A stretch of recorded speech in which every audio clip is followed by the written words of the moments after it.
वामन मेश्राम का बीच में ये भी बयान था कि जब तक मायावती खत्म नहीं होती तब तक कुछ नहीं हो सकता। इसका मतलब क्या है? तो सबसे पहले हमें वामन मेश्राम की वो बात याद आई जो वो कहते थे कि कांग्रेस 420 है। वो कहते थे कि बाबा साहब अम्बेडकर को पूना पैक्ट के माध्यम से धोखा देने का काम कांग्रेस ने किया और पूना पैक्ट जबरदस्ती SC/ST पर थोपा गया। इस प्रकार की बात लगातार करते थे, लेकिन एन इलेक्शन के मौके पर क्यों उन्हें मूवमेंट नजर नहीं आता? क्या समाजवादी पार्टी के साथ कोई उनका बैठक हुई है? क्या समाजवादी पार्टी के साथ कुछ लेन देन हुआ है? और अगर ऐसा नहीं हुआ और अपने बगैर किसी लेन देन के, बगैर किसी शर्त के अगर आप समर्थन दे सकते हैं, तो मूवमेंट की डेफिनेशन क्या ये कहती है कि आप कांग्रेस के साथ चले जाओ? क्योंकि मूवमेंट को पैसा दे रहे हैं। देखो, वामन मेश्राम को कोई पैसा नहीं दे रहा है। घनश्याम साहब ने दूसरी मिसाल दी कि ऐसा नहीं हो सकता। बाबा साहब अम्बेडकर का नाम लेकर, जय भीम का नारा बोलकर आप विधानसभा पहुंच सकते हैं, और आप ना सिर्फ विधानसभा पहुंच सकते हैं, आप संसद पहुंच सकते हैं। कल तक गांधीवादी विचारधारा आपको पूना पैक्ट का असर देख रहा था, और जो पूना पैक्ट हर 10 साल में बढ़ाया जा रहा है, कांग्रेस को, भाजपा को, सब बढ़ाते हैं। क्यों बढ़ा रहे हैं? क्योंकि पूना पैक्ट से रिजर्व सीटें मिलती है और रिजर्व सीटें से चमचे, दलाल और भड़वे निर्माण होते हैं। तो फिर जब जिसने चमचे, दलाल, भड़वों को पैदा किया, उनके साथ आप कैसे जा सकते हैं? ईवीएम फोड़ने की बात हुई नहीं, 2 चरण के चुनाव खत्म हो गए, तीसरा चरण आ गया, अब नहीं फोड़ेंगे। सुप्रीम कोर्ट ने फैसला दिया वीवीपैट के जो पर्चियां हैं उसको गिनी नहीं जाएगी। तब फैसला नहीं हुआ था, 2 चरण के चुनाव के पहले नहीं हुआ था, लेकिन उसके बाद कहा नहीं गिनी जाएगी।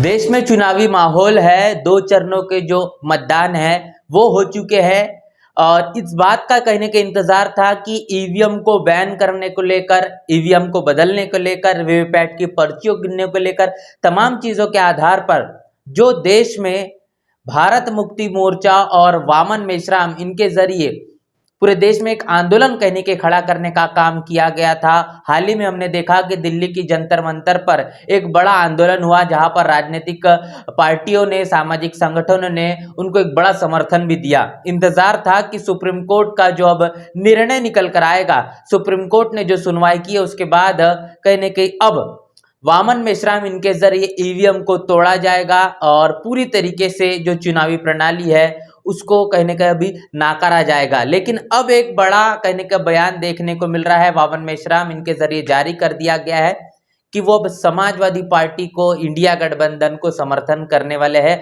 और खास तौर पर ये खबर उत्तर प्रदेश के लिए है। तो आज हम इसी मुद्दे को लेकर चर्चा और बातचीत करने वाले। हमारे साथ हमारे नेशनल चौपाल चैनल के को-फाउंडर इंजीनियर स्नेहा जी है, और इस पूरे मुद्दे के पीछे की जो सच्चाई है वो भी आपके साथ हम रूबरू करेंगे कि आखिर ये क्या मसला है, वामन मेश्राम ने आखिर इंडिया गठबंधन, समाजवादी पार्टी और कांग्रेस को क्यों समर्थन दिया है। क्या आपको इसके पीछे का ये कारण लगता है? लगातार वो जिस तरीके से कांग्रेस को अपने तमाम बड़े बड़े मंचों से घेरने का काम करते, सवाल निशान खड़े करने का काम करते, और अब चुनाव है 2024 का, और उत्तर प्रदेश में खासतौर पर उनका समर्थन कैसे देख जी? नहीं, सबसे पहले तो पराग जी, वामन मेश्राम इनको लेकर समाज के अंदर, खासकर अम्बेडकराइट समाज के अंदर बहुत ज़्यादा आदर सम्मान है। और ये इसलिए है क्योंकि वो लगातार मूवमेंट की बात करते थे। लगातार वो फुले शाहू, बाबा साहब, बुद्ध, तमाम महापुरुषों की बात करते थे, और बाबा साहब के आंदोलन को वो बहुत खूबसूरती के साथ और लॉजिकल तरीके से वो डिफाइन करते थे। और अब जब उनका स्टेटमेंट हमने देखा, या फिर जब हमें ये समझ आया कि वामन मेश्राम ने इस प्रकार की का समर्थन उत्तर प्रदेश के अंदर किया, तो हम भी थोड़ा चौंक गए। और जब इसके बारे में थोड़ा जानने की कोशिश की, तो सबसे पहले हमें वामन मेश्राम की वो बात याद आई जो वो कहते थे कि कांग्रेस 420 है। वो कहते थे कि बाबा साहब अम्बेडकर को पूना पैक्ट के माध्यम से धोखा देने का काम कांग्रेस ने किया और पूना पैक्ट जबरदस्ती SC/ST पर थोपा गया। इस प्रकार की बात लगातार करते थे। कांग्रेस 420 इसलिए कहते थे क्योंकि 1971 में कांग्रेस के साथ RPI का गठबंधन हुआ, और कांग्रेस ने सिर्फ 1 सीट RPI को दी, मोहन धारिया के नेतृत्व में, और सारी की सारी 520 सीटों पर कांग्रेस चुनाव लड़ी। RPI जो कि बाबा साहब अम्बेडकर का आंदोलन है, वो कहीं बर्बाद हो गया। तो ये बात वामन मेश्राम मंचों से बड़े बड़े भाषण देंगे, ये इसी बात को कभी घनश्याम साहब भी दोहराया करते थे। अब उसी बात को वामन मेश्राम ये लगातार कह रहे थे, लेकिन जैसे जैसे इलेक्शन नज़दीक आए तो वामन मेश्राम इनको लेकर एक लोगों के अंदर जो भावना थी, जो सम्मान की भावना थी, वो भावना भी खुलकर नजर आने लगी। लोग वामन मेश्राम को इस बात को लेकर ट्रोल कर रहे हैं कि चंदा तो आप भैया SC ST से ले रहे हो, लेकिन जब बात करने की, जब वोट की बात आती है तो वोट आप सारा 5 साल के पहले, इलेक्शन के पहले 5 साल आप खूब बतियाओ, फुले शाहू, बाबा साहब, बुद्ध और कबीर, मानवर, कांशीराम, सब खूब बतियाओ, लेकिन जैसे इलेक्शन का टाइम आता है तो वैसे ये वोट कहाँ जाता है, और कई लोग इस चीज़ को ढूंढ रहे थे। उत्तर प्रदेश में ये चीज़ समझ में आई कि उत्तर प्रदेश के अंदर इस बार उन्होंने कहा कि समाजवादी पार्टी को समर्थन करो। समाजवादी पार्टी रेस में है या नहीं, इस बात को लेकर भी आप चर्चा कर रहे हैं। वहीं दूसरी बात ये भी है कि उत्तर प्रदेश के बाहर उन्होंने इंडी अलायंस के लिए कहा और उत्तर प्रदेश में समाजवादी पार्टी के लिए कहा। तो अब ये सोचना उन लोगों को है कि लगातार जो मूवमेंट की बात करते हैं, लेकिन एन इलेक्शन के मौके पर क्यों उन्हें मूवमेंट नज़र नहीं आता। क्या समाजवादी पार्टी के साथ कोई उनका बैठक हुई है?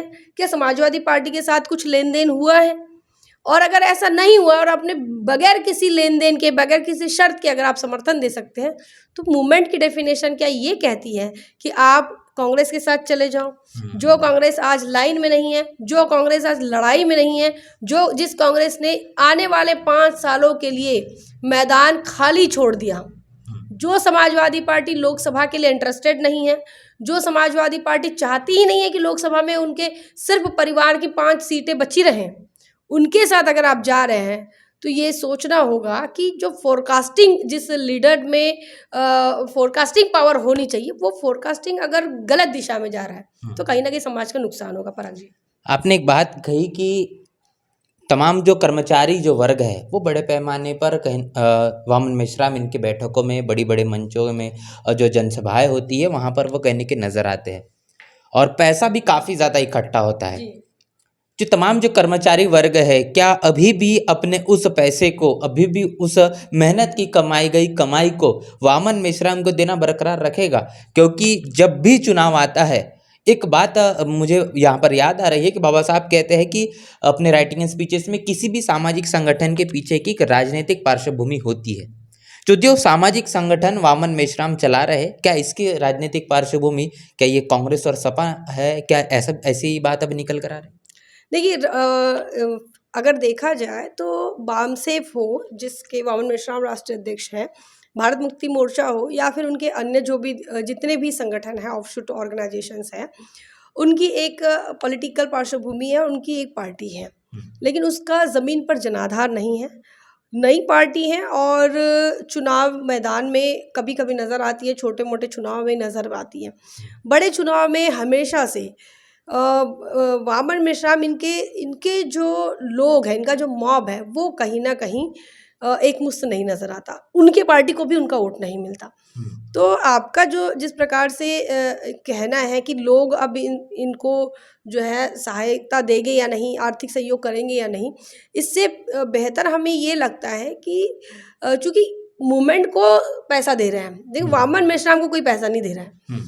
अगर SC ST के कर्मचारी या OBC के कर्मचारी अगर पैसा दे रहे हैं तो वो फुले शाह बाबा साहब अम्बेडकर के आंदोलन को दे रहे हैं। वामन मेश्राम एकमात्र चेहरा है, लेकिन जब मूवमेंट की परीक्षा की बारी आती है, आप 5 साल खूब रट लो, लेकिन जब आपकी परीक्षा का टाइम आता है, परीक्षा के टाइम पर ही आपका सब गड़बड़ा जा रहा है, तो उसका मतलब ये हुआ कि आपने जितने एफर्ट्स लगाए, समाज ने लगाया, और समाज ने जितना एफर्ट्स लगाया, जितना टैलेंट दिया, अपना टाइम दिया, अपने एनर्जी दी, अपना पैसा दिया, वो चीज़ें एग्ज़ाम के टाइम पे काम नहीं आ रही हैं और आप जो है कुछ और ही करके आ रहे हैं। तो आप जिस मूवमेंट का आप बेस लेके चल रहे थे, उस मूवमेंट को अंत में आप फुले शाह बाबा साहब का झंडा लेकर काफ़ी दिनों से चल रहे और 5 साल के बाद वो झंडा लाकर थमा दिया आपने कांग्रेस के पास, थमा दिया आपने समाजवादी पार्टी। तो ये देखिए, कुछ आंकड़े भी तो होते हैं और कुछ एनालिसिस होता है।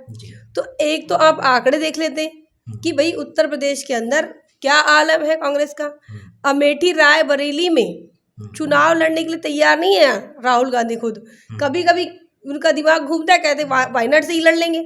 इसका मतलब खुद उनके परिवार के लोगों को कोई कॉन्फिडेंस नहीं है, आप उनको दे रहे हो समर्थन। और उत्तर प्रदेश में क्यों दे रहे हो भैया? पूरे देश के अंदर इतने राज्य हैं, इतने राज्यों में अलग अलग, बहुजन समाज पार्टी तो है ही सभी राज्यों में, लेकिन अलग अलग राज्य में अन्य क्षेत्रीय दल हैं, तो वहां पर आप उन क्षेत्रीय दल को नहीं देंगे, लेकिन जहां पर बसपा मजबूत है वहां पर आप दे रहे हो। इसका मतलब आप चाहते हो कि अम्बेडकराइट जो वोटर्स है वो कहीं ना कहीं बसपा से डाइवर्ट हो। हालांकि इससे कुछ फर्क नहीं पड़ेगा, लेकिन दिक्कत यह होती है कि कंफ्यूज हो जाता है इंसान, और मूवमेंट में काम करने वाले लोगों को नहीं समझ आता है। उन्हें लगता है कि लीडर कह रहा है, वामन मेश्राम लीडर है, और अगर वो लीडर कह रहा है तो बात सही होगी, चलो दे देना चाहिए। तो ये भी होता है। तो मतलब वोटिंग के टाइम पर किस प्रकार से अपने वोटर्स को मिसगाइड करना, किस प्रकार से डाइवर्ट करना, ये तमाम चीज़ें वामन मेश्राम को भी पता होगी, और वो चीज़ें कैसे काम करती है, और यही फंडा यहाँ पर अपनाया गया है। लेकिन इससे बसपा को नुकसान होगा। लोगों का जो एनर्जी है वो वामन मेश्राम को नहीं जा रही है, वो एनर्जी वो मूवमेंट के लिए दे रहे थे। उन्हें लग रहा था कि कहीं ना कहीं आइडियोलॉजी ज़िंदा रहनी चाहिए और आइडियोलॉजी का प्रचार प्रसार होना चाहिए, क्योंकि ईवीएम की बात भी कर रहे थे। जी पराग जी। वामन मेश्राम के जरिए पूना पैक्ट को लेकर बहुत ही गंभीरता से, बहुत ही डिटेलिंग और विस्तार से वो बार बार अपनी भाषणों में तमाम लोगों को संबोधित करते हैं, चीज़ें बहुत ही बारीकी से समझाने की कोशिश करते हैं। और वो उस बात को जिक्र करते हैं कि 520 सीटों पर जिस तरीके से कांग्रेस लड़ेगी, एक सीट पर बाबा साहब की पार्टी लड़ेगी, बाबा साहब लड़ेंगे, तो क्या लगता है कि उसी 520 सीटों को लेकर अब जो विश्वास उस समय के दौर के लोगों ने जताया था, क्या उससे वो कहने के तालमेल उनका वो स्वीकार कर चुके हैं कि बाबा साहब का जो आंदोलन है वो राजनीतिक तौर पर सफल नहीं हो सकता, और वो अब कांग्रेस के कहने के समर्थन में उनका बयान है? देखिए, ये बहुजन समाज में खासकर जो शेड्यूल कास्ट के लोग हैं उनके अंदर ये आस्था की कमी है कि वो मानते हैं कि बाबा साहब का आंदोलन हर तरीके से सफल हो सकता है, लेकिन राजनीतिक तरीके से नहीं हो सकता। और ये महाराष्ट्र के रिपब्लिकन पार्टी की ही ये देन है, उसी का इफेक्ट है, आज भी देखने को मिल रहा है। लेकिन माननीय कांशीराम साहब ने इन चीज़ों को डिलीट कर दिया, इरेज कर दिया, और ना ही सिर्फ इरेज किया बल्कि दूसरी मिसाल भी छोड़ी। कांशीराम साहब ने दूसरी मिसाल दी कि ऐसा नहीं हो सकता। बाबा साहब अम्बेडकर का नाम लेकर, जय भीम का नारा बोलकर आप विधानसभा पहुंच सकते हैं, और आप ना सिर्फ विधानसभा पहुंच सकते हैं, आप संसद पहुंच सकते हैं भाई। और ये बात जब बाबा साहब अम्बेडकर की विचारों की बात जब मान्यवर कांशीराम साहब ने कही, तो इसकी सफलता हमको उत्तर प्रदेश में 4 बार देखने को मिलती है। और वहीं उत्तर प्रदेश में वामन मेश्राम समाजवादी पार्टी का अगर समर्थन करते हैं, तो ये कहीं ना कहीं अपने आप में चिंतन का विषय है कि जो लोग इस चीज़ों को कैसे देख रहे हैं, हम नहीं समझ रहे हैं। लेकिन हम चाहते हैं कि हम विचारधारा के प्रति ईमानदार लोग हैं। तो हम विचारधारा के प्रति, तो भैया तुमको विचारधारा कहाँ दिख रही? कल तक गांधीवादी विचारधारा आपको पूना पैक्ट का असर देख रहा था, और जो पूना पैक्ट हर 10 साल में बढ़ाया जा रहा है, कांग्रेस हो भाजपा हो सब बढ़ाते हैं। क्यों बढ़ा रहे हैं? क्योंकि पूना पैक्ट से रिजर्व सीटें मिलती है, और रिजर्व सीटें से चमचे, दलाल और भड़वे निर्माण होते हैं। तो फिर जब जिसने चमचे, दलाल, भड़वों को पैदा किया, उनके साथ आप कैसे जा सकते हैं? और अगर नहीं तो आपने ईवीएम, फिर उसके बाद आपका जो विचार, आपका जो मूवमेंट है वो ईवीएम की तरफ टर्न हो जाता है। ईवीएम भी बड़ा अच्छा मुद्दा है। हमारे दर्शकों को काफ़ी ईवीएम के खिलाफ जो मूवमेंट चला उसके को लेकर हमारे दर्शक ने बहुत पसंद किया। लोगों को लगता है कि ईवीएम बैन होना चाहिए। इससे हम ये सोचे, आज 24 मिलियन लोग हमको देख रहे हैं। 24 मिलियन लोगों में से 20 मिलियन लोगों का यही मानना है कि ईवीएम बैन हो जाए, ईवीएम ही सब फसाद है, सारे फसाद की जड़ ईवीएम है। यही बात वामन मेश्राम ने कही। उन्होंने कहा लगभग हम 20 लाख बूथों पर, 25 लाख, उनके क्योंकि लाखों में आंकड़े होते हैं, इतने लाख बूथों पर हम ईवीएम फोड़ेंगे, इतने लाख बूथों पर ये करेंगे, ऐसा करेंगे। उसके बाद जैसे जैसे चुनाव 2024 आया, उनका ईवीएम को लेकर जो रोष था वो खत्म हो गया। ईवीएम फोड़ने की बात हुई नहीं, 2 चरण के चुनाव खत्म हो गए, तीसरा चरण आ गया कि अब नहीं फोड़ेंगे। सुप्रीम कोर्ट ने फैसला दिया वीवीपैट के जो पर्चियां हैं उसको गिनी नहीं जाएगी। तब फैसला नहीं हुआ था, 2 चरण के चुनाव के पहले नहीं हुआ था, लेकिन उसके बाद कहा नहीं गिनी जाएगी। उसके बाद जिनके दावे ये लोग कर रहे थे कि 6 महीने तक उसको संभाल के रखना है, उसकी इंक नहीं उड़ना चाहिए, अब सारे के सारे दावे, सारे के सारे बातें कहाँ चली गई ये समझ में नहीं आया। वामन मेश्राम का बीच में ये भी बयान था कि जब तक मायावती ख़त्म नहीं होती तब तक कुछ नहीं हो सकता। इसका मतलब क्या है कि आप इंतज़ार किसका कर रहे हैं? तो आप मायावती जी को ख़त्म करने की बात कर रहे हो, आप बसपा को ख़त्म करने की, और उसके लिए ही काम कर रहे हो। अगर ये चीज़ लोगों को समझ जाएगी तो भाई वामन मेश्राम जी के साथ जाने वाले लोग हैं कौन, पैसा देने वाले हैं कौन, जो पैसा या फिर जो एनर्जी हम इसे कहेंगे, जो एनर्जी कभी बहुजन समाज पार्टी को दी जाती थी, उन लोगों ने आइडियोलॉजी के नाम पर, मतलब आज की तारीख में बसपा को भी जो लोग पैसा देते हैं वो तो मजदूर वर्ग दे रहे हैं, लेकिन जो इंटेलेक्चुअल लोग पैसा दे रहे थे वो तो बामसेफ को दे रहे थे, और बामसेफ अब वामन मेश्राम के पास है। तो उसके बाद भी अगर आप आइडियोलॉजी को लेकर अगर आप इस प्रकार से समझौता करते हैं तो ये कहीं ना कहीं मूवमेंट का नुकसान है, और ना सिर्फ मूवमेंट का नुकसान है बल्कि जिस कांग्रेस को हमने अब तक ख़त्म करने के लिए ये आंदोलन चलाया, गांधीवादी विचारधारा को ख़त्म करने के लिए हमने जो आंदोलन चलाया, उसे जिंदा करने से क्या ही मतलब है। जी बिल्कुल। जी, कांशीराम साहब को अपना अनुयायी बताते हैं वामन मेश्राम बार बार, और कांशीराम साहब का ये कहना है कि संसद चलो अपने पैरों पर चलो। अब ये इस बात पर एक सवाल खड़ा होता है कि वामन मेश्राम क्या अब कांग्रेस के कांधों पर चलकर संसद जाना चाहते, क्या इसीलिए उन्होंने कहने कि अब कांग्रेस को समर्थन दे दिया? क्या उनको बाबा साहब किस विचारधारा पर, बाबा साहब के आंदोलन पर विश्वास कम हो चुका है? ये बात तो ये जायज़ सवाल है कि अपने पैरों पर चलो और संसद चलो, ये कांशीराम साहब ने कही, और जो भी कोई कांशीराम साहब को अपना लीडर या फिर अपना आदर्श नेता मानते हैं, जो अपने महापुरुषों में शामिल करते हैं, तो उन्हें अपने उनकी बातों पर अमल भी करना होगा। लेकिन वामन मेश्राम मानते हैं या नहीं मानते, इस पर अभी भी शक है, डाउट है। क्यों डाउट है? क्योंकि जब तक जिंदा थे उन्होंने साहब को कभी तवज्जो नहीं दी। उनके जाने के बाद, मरने के बाद हमारे भारत की संस्कृति है, कल्चर है कि उन्हें माना जाए, उन्हें पूजा जाए, और यही चीज़ देखने को मिली। और शायद ये भी बात होगी कि अपने पैरों पर चलने का जो कॉन्फिडेंस है, वो कॉन्फिडेंस एक लड़की में आ सकता है जब वो 21 साल की उम्र में घर छोड़ती हैं। लेकिन जो लोग दावा करते हैं कि आज की तारीख में हम उसी विचारधारा पर चल रहे हैं, उनके पास अगर ये कॉन्फिडेंस नहीं है, इसका मतलब यह है आत्मविश्वास की अगर कमी है, तो मूवमेंट की बागडोर संभालने का आपको उतना, ये शायद हम बहुत बड़ी बात कर रहे हैं कि आप अगर आपके पास आत्मविश्वास नहीं है, आपके मूवमेंट को किस मुकाम पर लेकर जाएंगे, कि ईवीएम के मुकाम पर लेकर जाओगे, जन आंदोलन के मुकाम पर लेकर जाओगे, या संसद के मुकाम पर लेकर जाओगे? कोई कॉन्फिडेंस नहीं है, या फिर इस बात से अभी भी कोई ना कोई कन्फ्यूज़न है, तो मुश्किल होगा कि हम आपको लीडर माने। आप कहीं ना कहीं लैडर ही साबित होंगे, और वो लैडर जो कभी कांग्रेस के साथ, कभी सपा के साथ, और कई अन्य दलों के साथ, राष्ट्रवादी के साथ नजर आए। जी। नेशनल चौपाल की हमेशा ये कोशिश होती है कि समाज में तमाम चल रहे जो मुद्दे हैं, उन मुद्दों को लेकर उसके पीछे की जो वास्तविकता है, सच्चाई आपके साथ में रूबरू करे। और आज की जो हमने चर्चा की, इस चर्चा का भी कहने की यही मकसद था। इस पूरी की पूरी बातचीत और चर्चा को लेकर और वामन मेश्राम पर अब लगातार जो सवाल निशान खड़े किए जा रहे हैं कि आखिर वो बाबा साहब की लगातार बात कर रहे हैं, बहुजन आंदोलन की लगातार वो पूरे तकरीबन 5 साल बात करते हैं, लेकिन चुनाव जब आ जाता है तब उन्हीं मनुवादी पार्टियों को वो कहने की समर्थन दे रहे हैं। तो आखिर एक सवाल खड़ा किया जाता है कि जो भारतीय जनता पार्टी के ऐसे कई जो लोग हैं वो बी टीम के तौर पर साबित हो रहे हैं। तो ये भी अब एक बड़ा सवाल जो कहने के वामन मेश्राम इनके साथ में चिपकता हुआ ही देखने को मिल रहा है। पूरी की पूरी चर्चा बातचीत को लेकर आपकी क्या राय है, प्रतिक्रिया क्या है, लिखकर जरूर बताएं। बने नेशनल चौपाल के साथ, मिलते नए वीडियो में, तब तक के लिए जय भीम, जय भारत। नेशनल चौपाल लगातार मनुवादी ताकतों के खिलाफ काम कर रहा है और काम करते रहेगा। बहुजन समाज से जुड़े और उसके आंदोलन से जुड़े हर खबरों को आप तक पहुंचाते रहेगा, लेकिन हमारे साधन संसाधन की कमी के कारण हम इस लड़ाई में कमज़ोर हो रहे हैं। आप तमाम साथियों से हम अनुरोध करते हैं कि नेशनल चौपाल को बचाइए, हमें आर्थिक सहयोग करें और हमें मजबूती प्रदान करें। जय भीम, जय भारत।